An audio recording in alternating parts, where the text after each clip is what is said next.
Boa noite. Hoje é quinta-feira, 9 de abril de 2020. No Band Cidade de hoje, a gente faz um programa especial. Vamos ter duas entrevistas. Vamos conversar com o professor Ricardo Valentim, ele que é o coordenador do Laboratório de Inovação Tecnológica em Saúde, o LAIS, da Universidade Federal do Rio Grande do Norte, e integra o grupo científico do Consórcio Nordeste sobre a pandemia da Covid-19. Também no Band Cidade de hoje, uma entrevista com o epidemiologista Ion Andrade.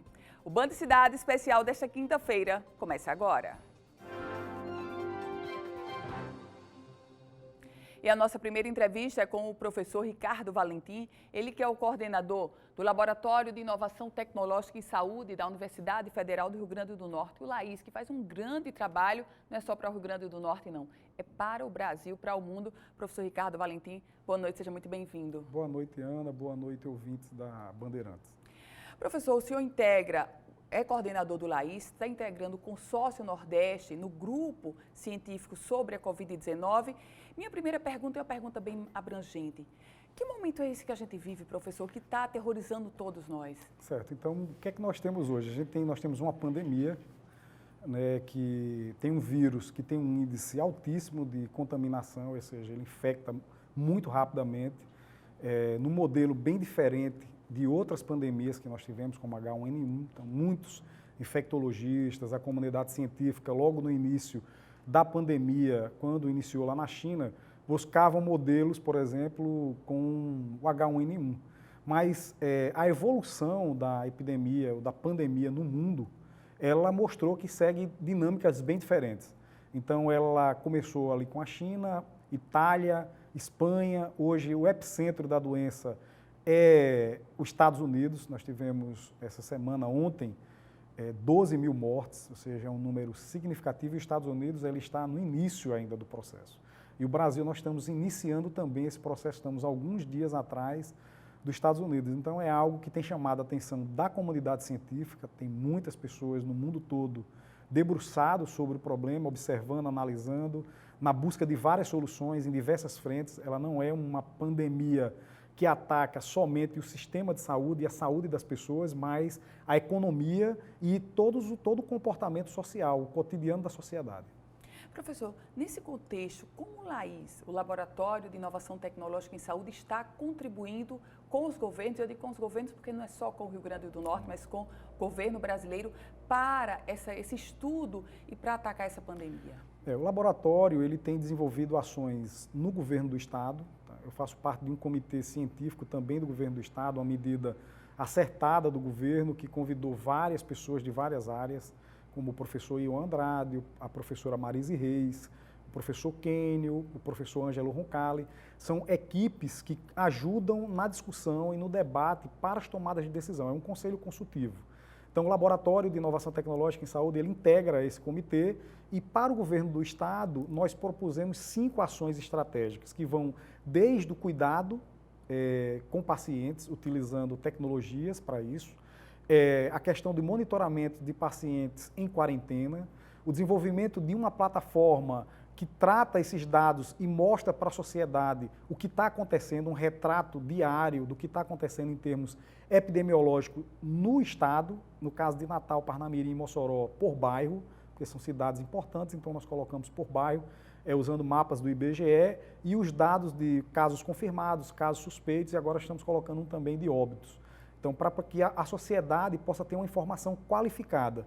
A nível de Nordeste, né, o laboratório está compondo um consórcio para o enfrentamento, onde nós temos cientistas como Miguel Nicoleles, o Sérgio Rezende, que foi ministro da Ciência e Tecnologia, e cientistas de toda a região Nordeste, e alguns que nós estamos convidando de fora do Brasil, como Lúcio Gama, da Hopkins, e outros professores pesquisadores da UERJ, para compor esse grupo de enfrentamento na região Nordeste.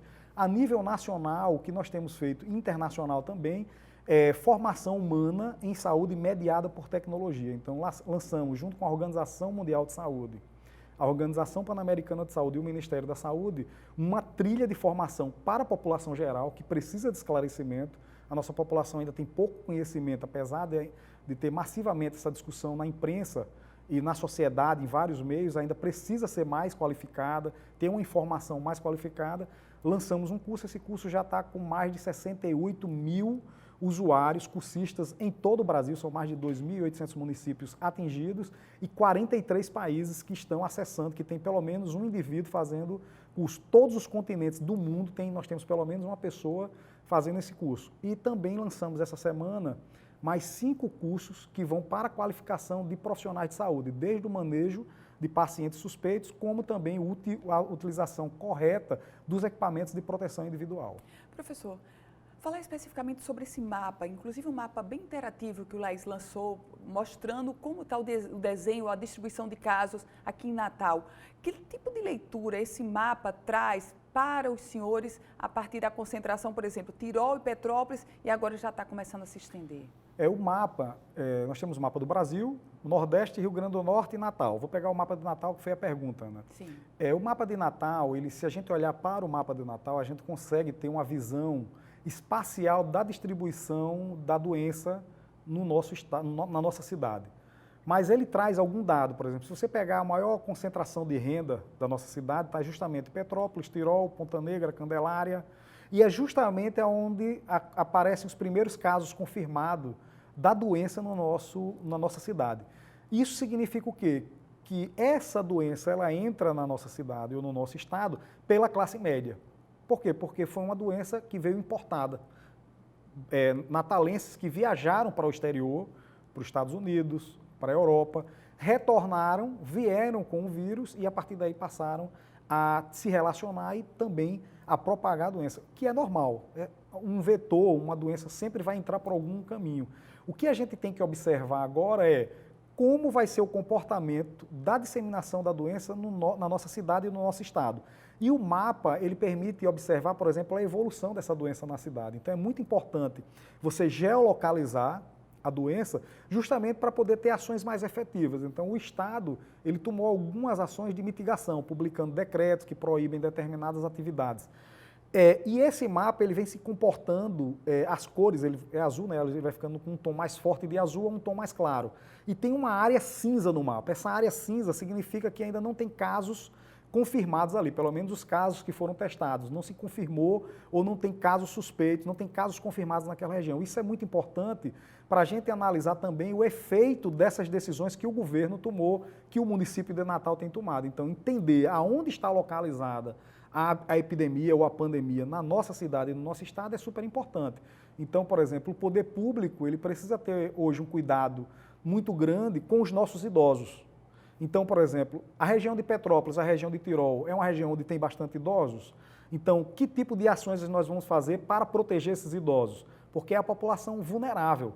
E como é que eu tenho que tomar decisões olhando para esse mapa, olhando para essas projeções, para esses dados, que vão evitar que o restante da cidade se contamine também, ou que, se houver contaminação, que seja mais lento. Por quê? Para dar tempo do sistema de saúde se preparar.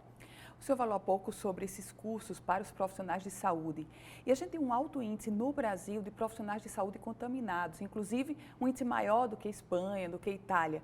Os profissionais de saúde daqui do Brasil, o que é que está acontecendo, professor? Tem N variáveis. Ainda é cedo, por exemplo, para a gente analisar o índice de contaminação dos nossos profissionais de saúde com os profissionais de saúde da Itália. Porque o número de contaminados na Itália foi muito grande. Mas eu acho que, eu não lembro agora o dado, mas eu acho que foi em torno de 15% dos profissionais de saúde, dos contaminados eram profissionais de saúde. E aqui a gente está 30%. Aqui a gente estava 30%, 35%. Mas por quê? Porque nós estamos no início. Então, em toda pandemia, em toda epidemia, quem primeiro se contamina são os profissionais de saúde, porque eles estão na linha de frente. Esses profissionais, eles são retirados do trabalho, depois que estão curados, retornam ao trabalho. Então, ao longo do tempo, quando a gente tiver um número maior de casos confirmados, e nós compararmos com os profissionais de saúde, a gente vai ver que esse número ficou menor. Porque eles se contaminaram primeiro, eles são um contingente, eles são um número expressivo da população, mas são um número menor da população. Então, no final, quando a gente analisar, é que a gente vai ter um dado real em termos de percentual por profissão, por exemplo. Professor, o senhor integra o Consórcio Nordeste, esse grupo científico do Consórcio Nordeste. Qual é o estágio do estudo que está sendo feito agora por esses cientistas e por representantes de todos os estados nesse grupo do Nordeste? Certo. Nós temos várias ações no grupo do Nordeste. Então, uma das questões que estão sendo colocadas para o Rio Grande do Norte como desafio, para que a gente possa cooperar, é na parte de análise de dados, nós somos muito bons nisso daí. Colocamos também a parte de epidemiologia, nós temos várias pessoas que discutem, como o professor Ângelo Roncalli, o professor Kênio, o professor Ion Andrade, que discutem esses dados epidemiológicos, e a parte de modelagem.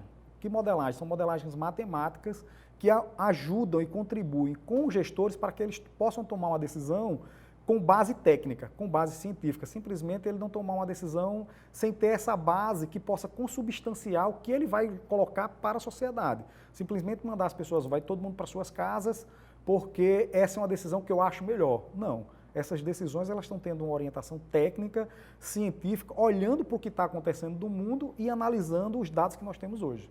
Pelo aspecto, o senhor é um grande cientista, pelo aspecto da temperatura, de estarmos em um clima tropical, isso teve algum reflexo? Os dados já trazem algum reflexo para o vírus, professor? Ana, logo no início da epidemia se falava isso, mas hoje a gente vê que não tem uma evidência. Por exemplo, São Paulo, ele está num período mais quente, mas as pessoas têm um índice grande de contaminação.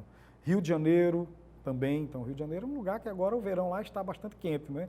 E o índice de contaminação também é alto lá. O Ceará, está na região Nordeste, tem uma curva que está acima da média do Brasil, então existe uma dinâmica diferente. Com relação à questão da temperatura, ele é um vírus que tem uma camada muito fina, muito estreita de gordura, então ele desidrata rapidamente e morre muito rápido em algumas superfícies. Porém, aquelas superfícies que mantêm uma temperatura mais baixa, como o metal e outras, o vírus ele tem uma sobrevida maior. Então, assim, não é um vírus que a gente pode negligenciar, porque, por exemplo, trinco de porta ele pode ficar ali até por mais de 6 horas. E é um ponto onde todas as pessoas vão pegar nas portas para poder entrar. Na madeira fica várias horas. Então, existem outros estudos que estão justamente apontando o tempo de vida desse vírus em algumas superfícies. Professor, normalmente as pessoas fazem a pergunta, quando é que a gente vai chegar ao pico? Na verdade, eu quero trazer uma visão positiva.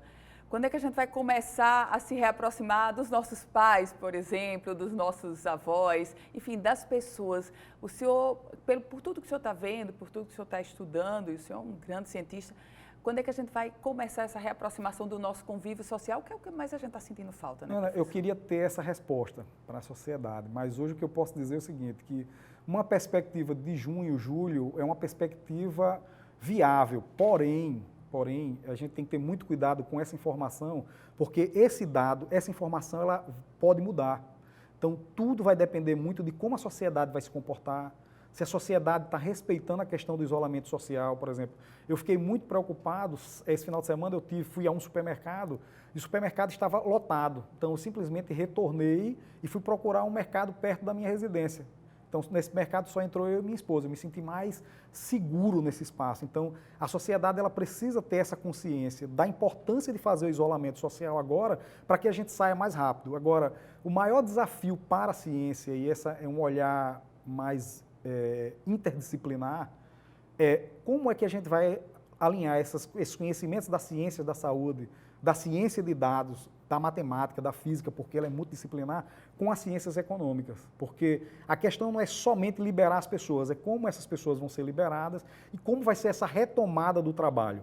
Para quê? Para que a gente não tenha outros tipos de colapso quando todo mundo retornar, ou então que a gente tenha um surto depois do outro, em termos epidemiológicos, que já aconteceu. Por exemplo, a Itália, ele tomou uma decisão de recolhimento social, depois liberou e teve um surto novamente.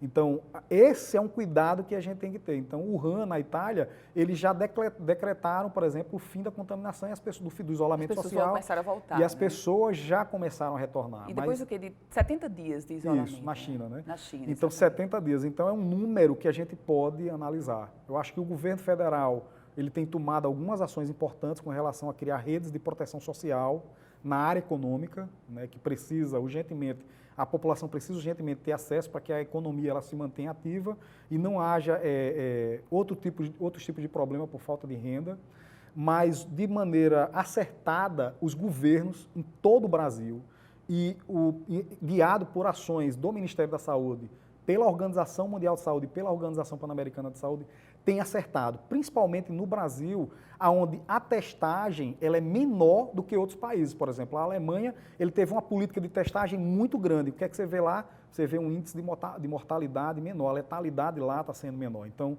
no Brasil nós não tivemos essa ferramenta, mas nós temos outras.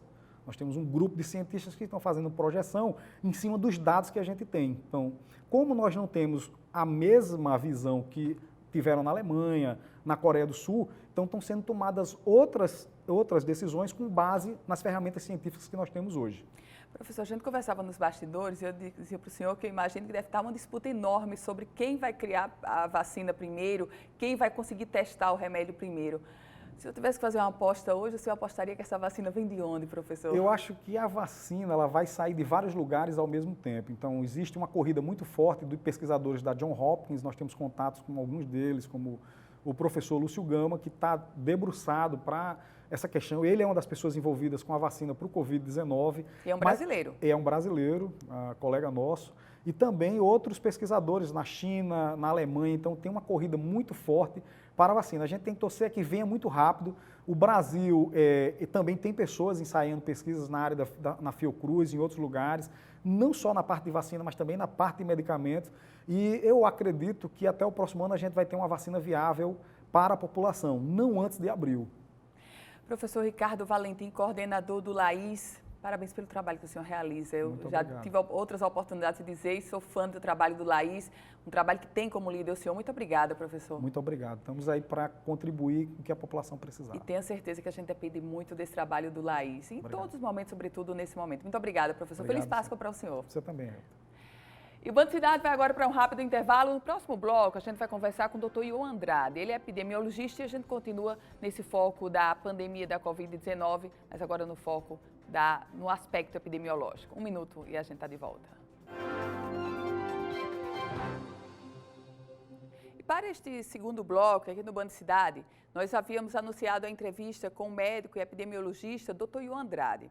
Essa entrevista seria feita por Skype, mas nós tivemos um problema na emissão da imagem do nosso entrevistado, o Dr. Ion Andrade. Então, na próxima semana, vamos voltar a marcar essa entrevista com o epidemiologista Ion Andrade, ele que integra o LAIS e é um dos profissionais que também está na linha de frente de estudo e de trabalho de combate à pandemia da Covid-19.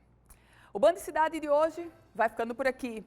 Lembre-se que todas as informações da política você confere no politicaemfoco.com, um site especializado na política do Rio Grande do Norte e do Brasil. Nosso próximo compromisso, amanhã às 18h50. Aguardo você na tela da Band com mais uma edição do Band Cidade. Acompanhe o Jornal da Band e a gente deseja a você uma boa noite. Até amanhã.